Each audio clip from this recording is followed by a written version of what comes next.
Hi, I'm Danielle Breda Spence, President of the Glassboro Historical Society, and I'd like to share with you a very important project that we've been working on. On Memorial Day in Glassboro, we hold a solemn ceremony at the end of the parade at the War Memorial in the town square that bears the names of all those from Glassboro who died in battle from Civil War to the present, including prisoners of war. These names were found through research done by Glassboro Navy veteran Howard Gant. Howard retired from Owens, Illinois, and served as the commander of the American Legion Post. He worked on this research with the late Marilyn Plaskett, founder of the Heritage Glass Museum.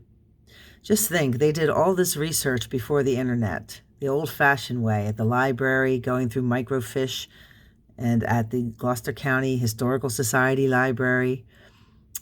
Through their hard work, they were able to provide us with the names that we read aloud and remember each Memorial Day in Glassboro. A few years ago, Howard came to us with a request that we take all of this research and turn it into a book. We were able to procure local author John Campbell, a Vietnam veteran who wrote the book They Were Ours, about soldiers from Gloucester County who did not return from the Vietnam War. With help from one of our members, Mike Benson, John has been able to not only find and interview family members and friends of those already listed on the memorial, but has been able to uncover additional names of Glassboro residents who died while at war. We should be adding more names to our war memorial as a result. But now we need your help.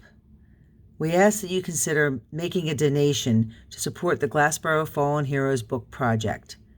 The names scrolling on the page are those that we need help with. So if you recognize any as relatives or have any information about them or their relatives, please contact us. We hope that you will support this important book project and thank you in advance for your generosity.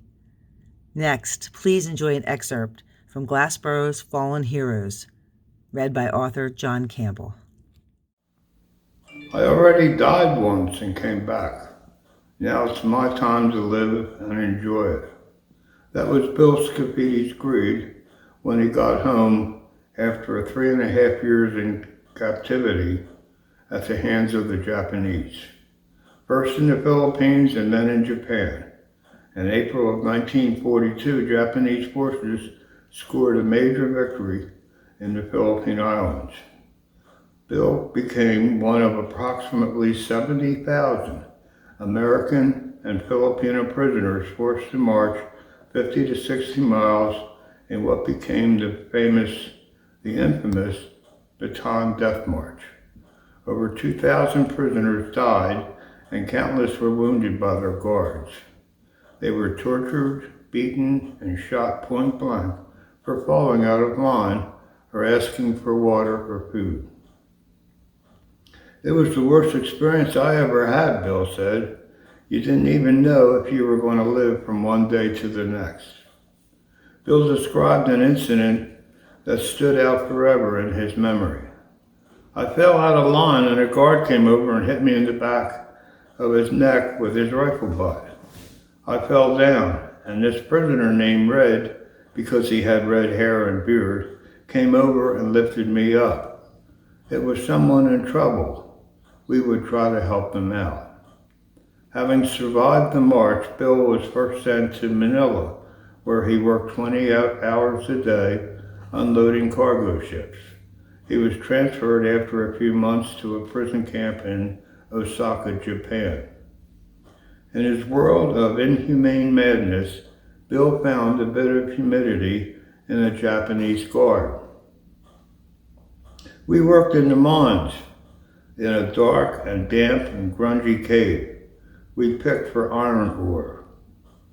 At the end of our day, we were given a ration of rice and something to drink to keep us barely alive. I was lucky though. A Jap sergeant took a liking to me. We connected, not a word spoken, but through our eyes. He would send me to get the bags of rice to feed the men. I would haul the bags over my shoulder, hide my face, and use my tongue to pierce a hole in the bag big enough to eat more than my ration. I never got caught, or if I did, the Jap sergeant never said a word. I guess I got lucky. In early 1945, the war was winding down. Bill said that the prisoners noticed guards were slowly leaving the camp. After a short period of time, there were no guards left, and the prisoners took over the camp until Russian army troops liberated them in August.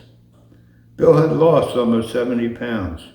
Most of his fingertips were from torture and battled malaria during his captivity. He spent time in 2 hospitals in the States before being released and sent to Philadelphia. The family had not received any word for him or about him over the last 3 years. He was still listed as missing when he made a phone call to his brother Jimmy to pick him up at the train station.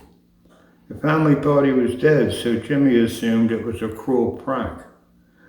Bill finally convinced Jimmy it was really him and brought Bill home to a joyous reunion none of them thought would ever happen. After he was home, Bill worked at the New York shipyard in Camden as a supervisor for almost 20 years. When the shipyard closed in 1954, Bill found a job with Glassboro's highway department as a street sweeper, and Rump had 3 sons, William J., Glenn, and Timothy. He rose to the ranks of the highway department until he was superintendent before retiring in 1995. Bill was awarded several medals and decorations for his service and sacrifice. The borough of Glassboro had a street named after him. The 3 sons gathered to remember their father. They spoke as one. A fond memory of my dad during the early years as a child is I would wake up to have breakfast with him. My bedroom was next to the kitchen. I couldn't resist the aroma of coffee brewing and Mom making scrambled eggs and toast for my dad. He would get up at 5 a.m. to prepare for work at the New York shipyard in Camden, a ritual that occurred every day for 18 years. He never lost a day of work, and I never missed the breakfast.